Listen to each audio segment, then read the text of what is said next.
सामने खड़ी एक बूढ़ी औरत अचानक काउंटर के सामने जमीन पर घुटनों के बल गिर जाती है, क्योंकि उसका घर बैंक द्वारा जब्त होने वाला है। वह छोटी सी लड़की से अनुरोध करती है कि उसकी किस्त की तारीख आगे बढ़ाने में मदद कर दे, लेकिन अचानक वह सबके सामने उस लड़की की स्कर्ट पकड़ लेती है। लड़की डर के मारे पीछे हट जाती है। बूढ़ी औरत कहती है कि अगर बैंक उसे थोड़ा समय दे दे तो वह अपना घर बचा सकती है, लेकिन बैंक पहले ही उसे 3 बार मौका दे चुका था, इसलिए अब और समय देना संभव नहीं था। यह सुनकर बूढ़ी औरत को गहरा अपमान महसूस होता है। उसका चेहरा अचानक डरावना और गुस्से से भर जाता है और वह लड़की पर हमला कर देती है। सुरक्षा गार्ड किसी तरह उस बूढ़ी औरत को बाहर निकालते हैं।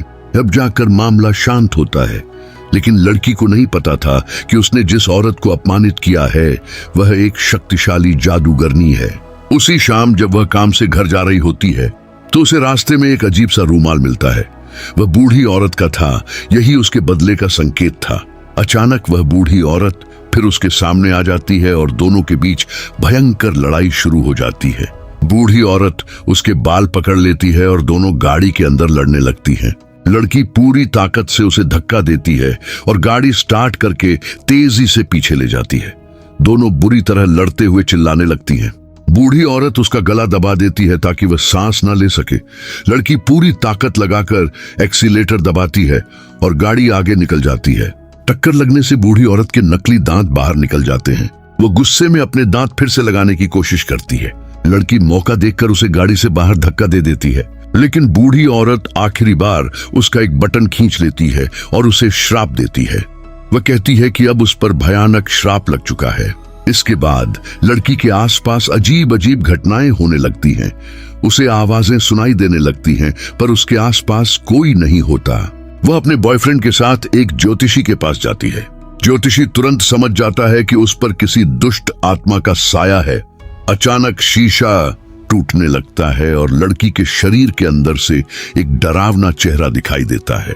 ये देखकर ज्योतिषी भी डर जाता है और कह देता है कि वह इस मामले में ज्यादा मदद नहीं कर सकता। घर लौटने के बाद लड़की को महसूस होता है कि कुछ बुरा होने वाला है। अचानक तेज हवा चलने लगती है, लाइटें झिलमिलाने लगती हैं और रसोई के बर्तन अपने आप हिलने लगते हैं। अचानक कोई अदृश्य शक्ति उसे जोर से मारती है। वह अपने बॉयफ्रेंड को यह सब बताती है, लेकिन वह इस पर विश्वास नहीं करता। डॉक्टर भी इसे सिर्फ मानसिक तनाव बताता है। लेकिन रात को सोते समय एक भयानक सपना उसे घेर लेता है। उसे लगता है कि बूढ़ी औरत फिर वापस आ गई है और उसे परेशान कर रही है। अगले दिन ऑफिस में भी उसे हर जगह वही बूढ़ी औरत दिखाई देने लगती है। डरकर वह उस बूढ़ी औरत के घर का पता लगाती है ताकि उससे माफी मांग सके और श्राप खत्म करवा सके। लेकिन तब उसे पता चलता है कि वह औरत तो मर चुकी है। अब लड़की पूरी तरह निराश हो जाती है। फिर वह एक तांत्रिक से मिलती है। तांत्रिक उसे एक किताब देता है और कहता है कि इसी में उसकी जान बचाने का एकमात्र तरीका है, लेकिन उस उपाय को करने के लिए उसे एक मासूम बिल्ली की बलि देनी होगी। लड़की बहुत कोशिश करती है, लेकिन वह ऐसा नहीं कर पाती। इसी बीच उस पर होने वाले हमले और भी खतरनाक होते जाते हैं। आखिरकार तांत्रिक एक बड़ा अनुष्ठान करता है। वे लोग एक बकरी के अंदर उस दुष्ट आत्मा को कैद करने की कोशिश करते हैं। काफी संघर्ष के बाद आखिरकार वह आत्मा बकरी के अंदर चली जाती है और सबको लगता है कि श्राप खत्म हो गया है। लेकिन असली समस्या अभी बाकी थी।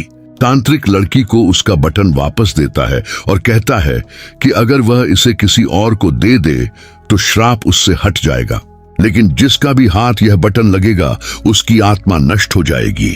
लड़की बहुत दयालु थी, इसलिए वह किसी और को यह श्राप नहीं देना चाहती थी। आखिरकार वह फैसला करती है कि वह उस बूढ़ी औरत की कब्र खोदकर बटन उसे वापस दे देगी। काफी मेहनत के बाद वह कब्र खोदती है और बटन वापस डाल देती है। अब उसे लगता है कि सब कुछ खत्म हो गया है और वह सामान्य जीवन जी सकती है। अगले दिन वह अपने बॉयफ्रेंड के साथ घूमने निकलती है, लेकिन तभी उसे अचानक पता चलता है कि उससे एक बड़ी गलती हो गई है और फिर एक